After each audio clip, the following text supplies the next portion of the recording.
everybody.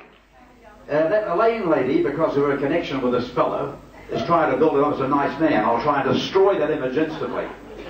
No bother. They're right, you'll do the same. I'd like to say, number one, how can any guy who has a chance to change his name from Trevor to John, spell it J-O-N? I mean, that is ridiculous. I'm a J-O-H-N, he's a J-O-N. You don't drop your H's, you understand? Honestly, you should know that. A big point there, important. I'll tell you right, the word go, John was born of poor parents. Not in a money way, just a nurse looked at this little mess in the area and said, those poor bloody parents.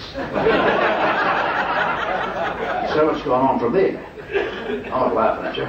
Sit right back, would you, and disappear. Just for a second. You imagine. It says, magician, ventriloquist, fire eater, self-hypnotist, does it all to himself. Song and dance man, psychic surgeon, whistler. That's the one I remember most, because he whistled every time I played golf in the middle of your backswing. He did it with everybody. And he's sort of a man that incurs pain a lot, and he wore studs on the bottom of his feet, no shoes. Great golfing man. And he played the 2 rounds. That was lovely, John. But talk about the pain, I do believe, on his honeymoon, he hired a big hammock and 2 straitjackets. Just trying to make it hard for himself.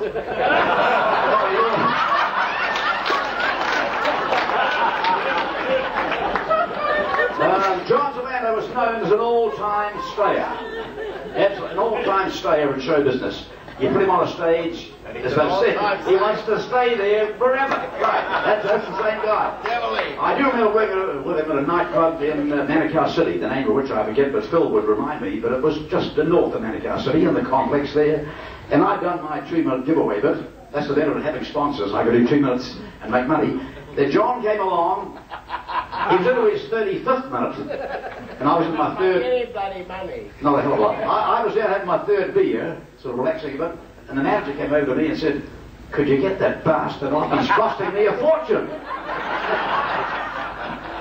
So I had to take the risk. He's in the middle of a fire act, of moving in and saying, John, would you finish now? Can you imagine telling John Zealando that?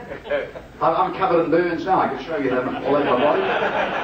Eventually he did finish, and I remember leaving that nightclub just one more beer later. As I got into my car, I could still see John in the foyer talking to the manager saying, how about next week?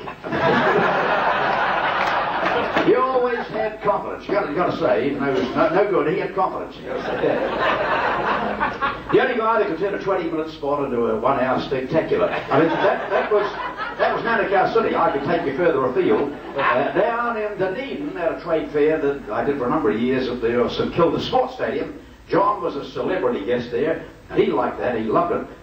Like his 20-minute spot, around about 45. You'd say 20 minutes, John, you get the same money. So he was on 8 o'clock.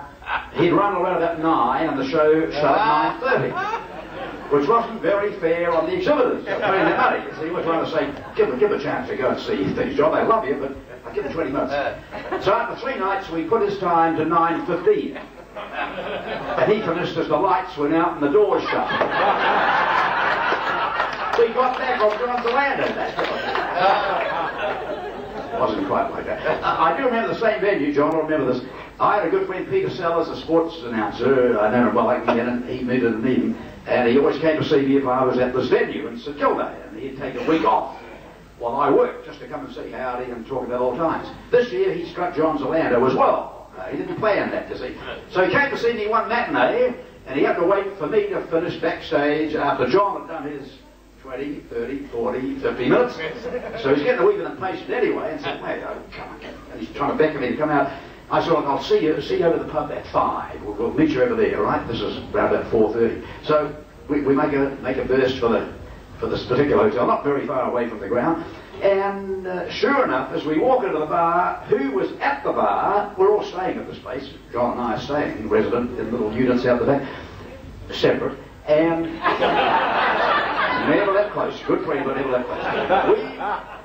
Here at the bar is John Zealando. He's only finished 20 minutes before, back at the St Kilda Theatre, and here we are at the bar, and John is doing tricks for the manager's wife. He's like that, you see. He works hard.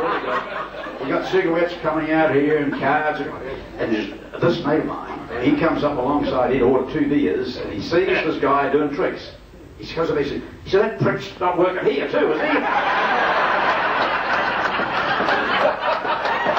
says, he's not talking football, he's not talking boxing, he's not talking anything about what's going on in town, he just wants to do tricks. He said, we're pissing off out of here, we're going down to the west side. I said, I'll see you down there.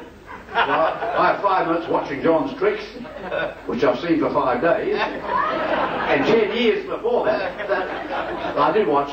And I snuck into my car and I'm about to go out an alleyway, and John happens to come out a doorway and sees me. He says, hi John. I said, hi John, nothing to see you. Where you going? I'm just sitting over the west side. I'll come with you. How can you turn a friend down? So he came along. We moved up a long bar to these big sellers who gathered 2 other friends by this time. There's 3 of them in a little triangular meeting. And I get someone here, and John just behind me. And they're finishing their drinks, and one guy says, who shout? Pete Seller says, that prick, he hasn't bought one yet. Oh, he had it in for John. That's how it goes. I think he's learned his ways. He's a man who's into entertainment, so he should know better. But he doesn't like magic. That happened to be Dunedin. He wants to wish you well tonight. That's bullshit too, but okay, he's known as a fire eater. Fair enough. Well, I do believe from 1950 to 1960, John studied at the Auckland Pyrotech. With a 1st degree in burns. I believe he landed a very part in a musical that was going through at the time, the Fire Dance.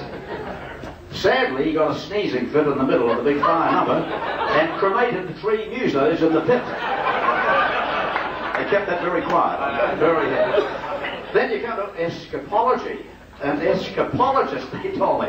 I happened to work alongside him as MC, as Les has done before, and this was at Cotter Ford at Albany, doing some big special closing down. No, it was an opening.